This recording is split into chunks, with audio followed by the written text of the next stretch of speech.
திமுக அரசுதான் தமிழ்நாட்டிற்கு துரோகம் செய்தது எனவும், கச்சத்தீவை இலங்கையிடம் தாரை வார்த்தது முதல் நீட் தேர்வை அமல்படுத்தியது வரை தமிழக மக்களின் நலனுக்கு எதிராக திமுக அரசு இரட்டை வேடம் போடுவதாகவும் சட்டமன்ற எதிர்க்கட்சித் தலைவர் எடப்பாடி கே பழனிசாமி குற்றம் சாட்டியுள்ளார்.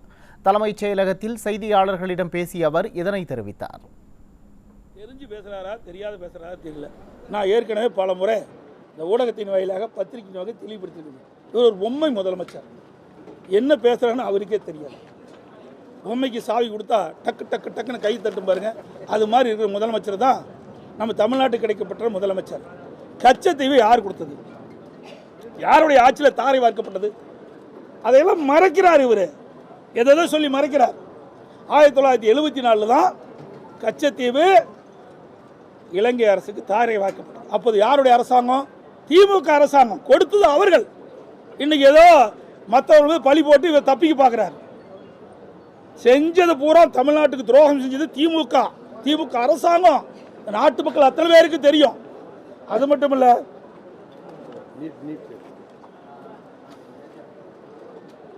அதாவது ஸ்டாலின் மாடல் அரசாங்கத்தில் தான் மீனவர்களும் பொதுமக்களும் மாணவர்களும் நொந்து நூலாகி போயிருக்கிறாங்க. இது அவருக்கு பாவம் தெரியல. இப்போ ஞாபகப்படுத்துறேன். இன்னொன்று, இப்போ மீனவருக்கு நன்மை செய்கிற மாதிரி ஒரு தோற்றத்தை வெளிப்படுத்தியிருக்கிறார். நீங்கள் பார்த்தீங்கன்னா பல அறிவிப்பை வெளியிட்டிருக்கார். 4 ஆண்டு காலம் அந்த மீனவர் படுகின்ற துன்பம் அவருக்கு தெரியாதா? சொல்லுங்க பார்க்கலாம். 4 ஆண்டு காலம் தமிழ்நாடு முதலமைச்சர் தானே இவர். தமிழ்நாட்டு மக்களுடைய பிரச்சனையை என்னன்னு தெரியாத ஒரு முதலமைச்சர் இந்த நாட்டை ஆண்டால் அந்த நாடு எப்படி இருக்கு என்பதை எண்ணி பாருங்க. 4 ஆண்டு காலம் மீனவர் துன்பப்படலையா?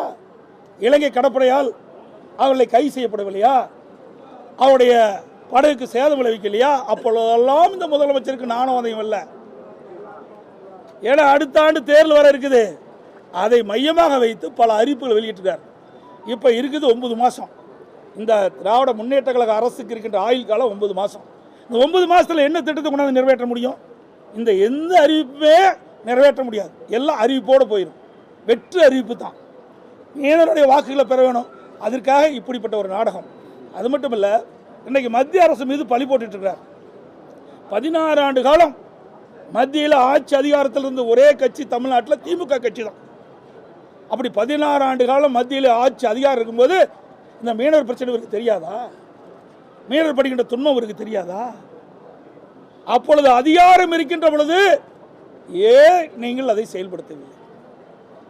ஏன் மீனவர்களுக்கு இழைக்கப்படுகின்ற அநீதிகளை, கொடுமைகளை ஏன் போக்க முடியவில்லை? 16 ஆண்டு காலம் ஆட்சி அதிகாரம் உங்களுக்கு முக்கியம். ஆனால் நாட்டு மக்கள் முக்கியம் இல்ல. ஓட்டு போட்டு தேர்ந்தெடுத்த மக்கள் முக்கியம் இல்ல. மீனவர் பெருமக்கள் முக்கியம் இல்ல. அடுத்து வருகின்ற தேர்தலில் வாக்குகளை பெற வேண்டும் என்ற அடிப்படையில் இன்றைக்கு மற்றவர்கள் பழி போட்டு திராவிட முன்னேற்ற கழக தலைவர் திரு ஸ்டாலின் அவர்கள் தப்பிக்க பார்க்கிறார்.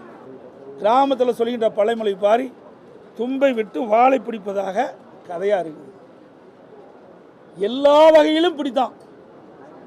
கச்சத்தீவை தாரை வார்த்தது இவருதான். அதை எதிர்ப்பு குரல் கொடுக்கிறது இவருதான். வெட்டை வேடம் போடுகின்ற முதலமைச்சர் இன்றைய முதலமைச்சர். அதே போல நீட் தேர்வை கொண்டு வருவதும் காங்கிரசும் திமுக தான். அப்பவே கொண்டு வரலைன்னா இவ்வளவு பிரச்சனை இருக்கு. பிரச்சனையை உருவாக்குவதும் இவர்கள் தான். அந்த பிரச்சனையை திசை திருப்புவதும் நாடகத்தை அரங்கேற்றுவதும் திமுக தான். எல்லாம் கைவந்த கலை. நாட்டு மக்களை ஏமாற்றுவது எப்படி என்று திமுக காரனை கேட்டால் சொல்லுவோம். மக்களை பற்றி தான் எங்களுக்கு சிந்தனை. மக்களுடைய பிரச்சனையை முறையாக அரசுடைய கவனத்துக்கு கொண்டு வரணும். அதை தீர்க்கப்பட வேண்டும் என்பதற்கு தான் மக்கள் எங்களை தேர்ந்தெடுத்திருக்கிறாங்க. அதை நோக்கித்தான் நாங்கள் சென்று கொண்டு இருக்கின்றோம். இவர்களை போல ஆட்சி அதிகாரம் எங்களுக்கு நாங்கள் நினைக்கவில்லை. எங்களுக்கு எது சரின்னு படுதோ அதை நாங்கள் செய்வோம். இவர்களை போல தட்டி கழிக்க மாட்டோம். இந்தியா கூட்டணியில் காங்கிரஸ் தான் முக்கிய பங்கு வகிக்கிறது. இந்த இந்தியா கூட்டணி 2வது கூட்டம் பெங்களூர் நடக்குது. அப்போ நான் அந்த தெரிவித்தேன், இன்றைக்கு முதலமைச்சர் பெங்களூர் போகிறீங்க, தமிழ்நாட்டு அணைகள்லாம் மேட்டூர் அணைகள் நீர் குறைவாக இருக்குது, விவசாயிகளுக்கு தேவையான நீர் கிடைப்பன்ற பேச்சை நீங்கள் எடுங்க, நீரை பெறுவதற்கான நடவடிக்கை எடுங்கன்னு சொன்னேன். ஏதாவது காதில் போட்டுட்டாரா? இந்தியா கூட்டணியில் ஒரே ஒரு கேள்வி மட்டும் வைங்க. இன்றைக்கி இந்தியா கூட்டணியில் நாங்கள் அங்கம் வகிக்க வேண்டும் என்றால் 50 ஆண்டு காலம் போராடி வந்து உச்சநீதிமன்றத்தின் மூலமாக பெற்ற தீர்ப்பை நீங்கள் முழுமையாக நிறைவேற்றுங்கள். அதோடு உச்சநீதிமன்ற தீர்ப்பின்படி காவிரி நதியின் குறுக்கே தடுக்கவோ தேக்கவோ நீரை திருப்பி அனுப்பவோ முடியாது என்று சொல்லியிருக்குது. அங்கே குறுக்கே மேகதாது அணை கட்டப்படும் என்று சொல்லியிருக்கிறேன். கட்டக்கூடாது, அதுக்கு உறுதிமொழி வாங்கி கொடுத்துருந்தா பரவாயில்ல. இந்த முதலமைச்சர் இதை கேட்குறாரு. அப்புறம் இந்தியா கூட்டணி சேர்ந்து என்ன பிரயோஜனம்? குடும்பத்தில் இருக்கிறவங்க அதிகாரத்துக்கு வர வேணும், வேறு ஒன்றும் இல்லை. பாருங்கள், குடும்பத்தில் பாருங்கள், திரு கருணாநிதி, அதுக்கு பிறகு ஸ்டாலின், அதுக்கு பிறகு உதயநிதி, திருமதி கனிமொழி, தயாநிதி மாறன், இவருக்கு தாங்க இருப்பாங்க எல்லா கீ போஸ்ட்டு. அந்த கட்சியில் பார்த்தீங்கன்னா குடும்பம் தான் ஆட்டோபாக்ஸ் மாதிரி அப்படியே சுருட்டி வச்சிருக்கு. குடும்ப ஆட்சி